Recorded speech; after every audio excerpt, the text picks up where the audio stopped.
Bringing the Economist Chris Richardson. Chris, good morning to you. So the boomers are out. The boomers are out. It's a tough day, Pete. It's a tough day. So when this new data comes out, how does it feed into economics? How does it affect government policy? Detail is absolutely vital for a whole bunch of policies.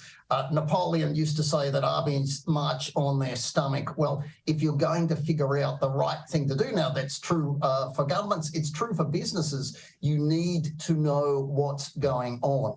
And this is the most detailed snapshot Australia ever gets. So if millennials are starting to take over and as the biggest generation, so does that mean more money or starts heading towards, areas where millennials tend to dominate? Millennials do things in different ways. They're a little less around material stuff, a little more around experiences. Because they're younger, yes, they don't have the wealth that older Australians do, but they increasingly have the clout in consumer markets. They are driving a larger and larger share of the dollar spend here in Australia. Okay, back to the cost of living crisis, which is still gripping the world. We had some quite dire warnings from international economists yesterday that said the red lights are flashing when it comes to stagflation. Do you agree with that? Is that where we are heading? It is a risk, but it is most likely not where we are heading. There are larger risks in some areas of the world. Australia is a little better off as high as inflation is here. We don't have inflation to the same extent that the rest of the world does, and unemployment remains remarkably low here in the nation. And that particular report out yesterday, in the nature of these big reports, that takes a bit of time to put together.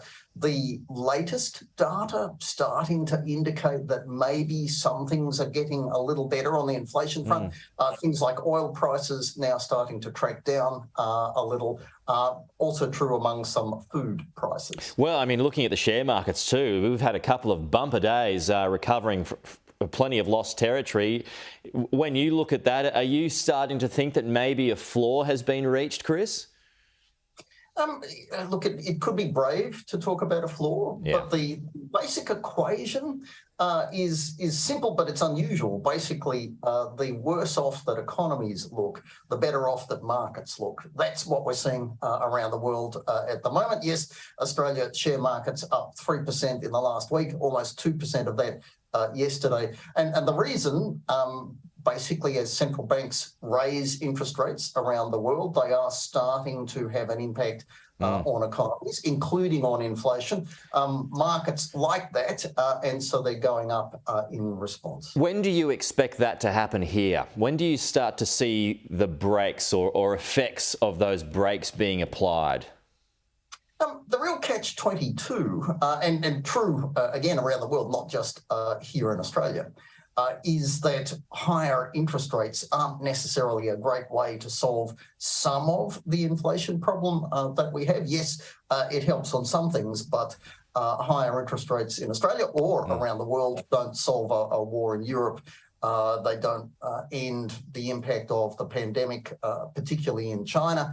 And here in Australia, of course, floods have been part of our inflation problem. Those elements aren't going away. Hopefully, however, they don't get any worse. It's just that interest rates won't be part of solving them. Those cuts to the fuel excise are likely to be wound back in a few months' time, back to where they were. Is that a good call in your view? Yes, which is... You're not so sure. Well, only because people already hate economists, Pete. Why should I add? I don't. Yeah, look, thank you. Yes, it's always been a band-aid. It's been a big, effective political band-aid. In terms of the economics, one of the underlying risks is that if you give people something, they tend to hate it. When it gets taken away. The announcement said it only lasts until the end of September. But the end of September is now only 3 months away, and it's a new government, a different government, that will have to take the goodies away. Okay, and just a final one here, because we had the opposition leader Peter Dutton on our program yesterday, and his policy is now that he wants pensioners to be able to work for longer, to be able to earn more without losing their benefits. What are your thoughts on this? The government says it's open to it, but I mean, what would this mean for the economy? Look, it's potentially a good idea. We've got to get the balance right, though.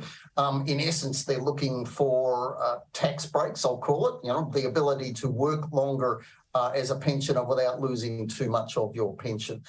There is a reasonable case for that. Whether you look at older Australians in general or pensioners in particular, we have a very low share of them working compared to a bunch of other nations around the world. People like the New Zealanders, for example. If we can make some modest changes and it does encourage some people to work for longer, that's potentially a good thing. Okay, Chris Richardson, I always love you having on the program, so thank you. We'll talk to you again soon.